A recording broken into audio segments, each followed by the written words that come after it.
pero uno u otro caso, el hecho es que las mujeres están participando más en estos hechos delictivos. ¿Se está volviendo más violenta la mujer salvadoreña? Probablemente sí, no solamente, y yo creo que también tenemos que ver lo que le decía inicialmente, que la violencia engendra violencia, y mujeres que han sometido a lo largo de toda su vida a violencia, sobre todo violencia de carácter sexual o de género, pues terminan también desarrollando actitudes violentas hacia sus hijos, hacia sus hijas y hacia otras personas. Yo quiero referirme a este caso, por ejemplo, de niñas, porque son niñas, menores de 18 son niñas, que participan en las pandillas o que se vinculan a las pandillas. Muchas veces estas tienen que salir de sus casas a la edad muy temprana porque han sido víctimas o son víctimas de agresiones y de violaciones sexuales continuadas, tanto de sus padres, padrastros o familiares cercanos. Entonces llega un momento en que la situación se hace intolerable sin que el Estado, las escuelas, las iglesias las ayuden a salir de esa situación y esa insensibilidad frente a su situación. Ellas ingresan a una pandilla esperando ser protegidas de esa violencia y caen en otra espiral de violencia y también caen enredadas en estos hechos delictivos. Entonces, ¿por qué? Bueno, eso, la violencia. Otra cuestión es el tema de la emigración. Padres y madres, y sobre todo madres, que emigran hacia los Estados Unidos buscando generar ingresos ante la falta de empleo en nuestro país, pues van a Estados Unidos a buscar empleo, generar ingresos y mandar a su familia, pues dejan familias incompletas. Yo no quiero hablar de desintegradas, pero dejan familias incompletas, dejan a los niños y a las niñas pues al cuidado de adultos que no necesariamente son las personas idóneas para cuidarlas.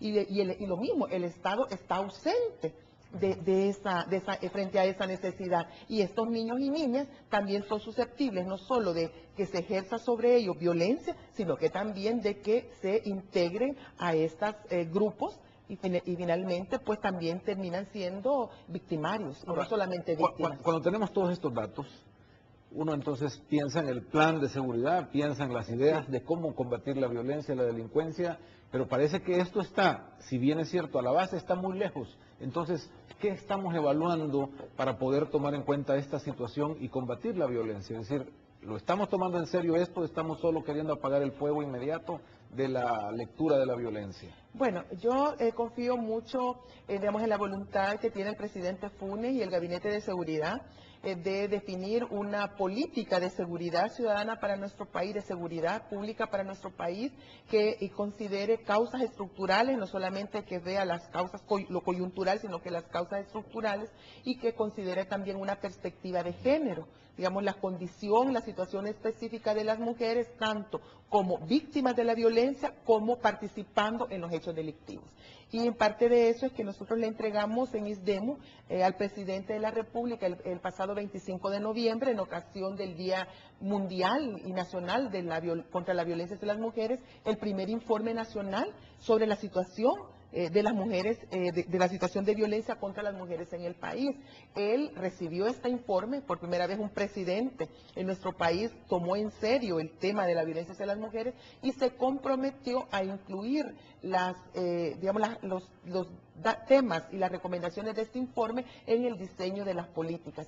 Sabemos que el presidente va a ir desarrollando esta política poco a poco en consulta, pero estamos seguros de que va a incluir la temática específica de las mujeres. ¿Qué debería ser lo más importante para verlo si está en el plan? O sea, sí, el plan, en primer lugar, que más mujeres se incorporen al diseño de la política de seguridad. Yo no quiero para nada desmerecer la capacidad que tienen los funcionarios actuales que están en el gabinete de seguridad, pero necesitamos más mujeres. Tal vez no que sean consultadas y que participemos en el diseño de las medidas, porque las mujeres sabemos y de primera mano, o sea, cuáles son los factores que agudizan la violencia hacia nosotras, cuáles son los tipos de violencia que nos están aquejando y también tenemos ese conocimiento de primera mano de qué hacer. Entonces, más mujeres diseñando política de seguridad, más mujeres también en las instituciones que son operadoras del sector justicia, incluyendo la Policía Nacional Civil. Aquí hay una decisión también del director de la Policía Nacional Civil de que hayan más mujeres, por ejemplo, en el control vehicular.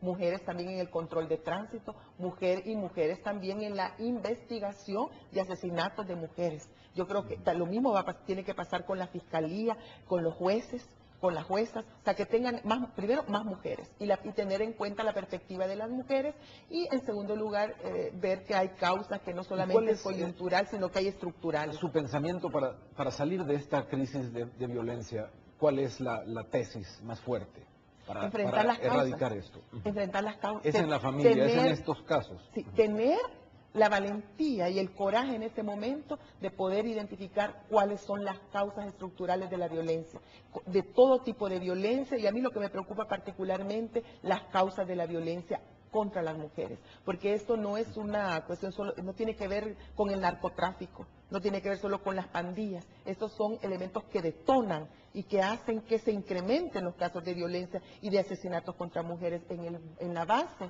de la violencia contra las mujeres está esos valores de la sociedad que tienden a despreciar lo femenino, tienden a ver lo femenino como de segunda categoría, que tienden a ver incluso actitudes que fomentan el odio hacia las mujeres, y eso se traduce empieza desde la discriminación en el hogar, de la violencia en el hogar, el acoso sexual en las escuelas, en los lugares de trabajo, las agresiones en los hogares que se dan en las familias, en las comunidades, en los lugares públicos, y termina en los hechos más graves como esos femicidios, con esa violencia, con ese odio que estamos observando. Mire, la situación en nuestro país ha llegado a tal grado que el secretario general de Naciones Unidas va a enviar a la señora Rachida Mahmoud, una enviada especial del secretario general, para que venga a constatar, en el mes de marzo, va a estar ella aquí del 17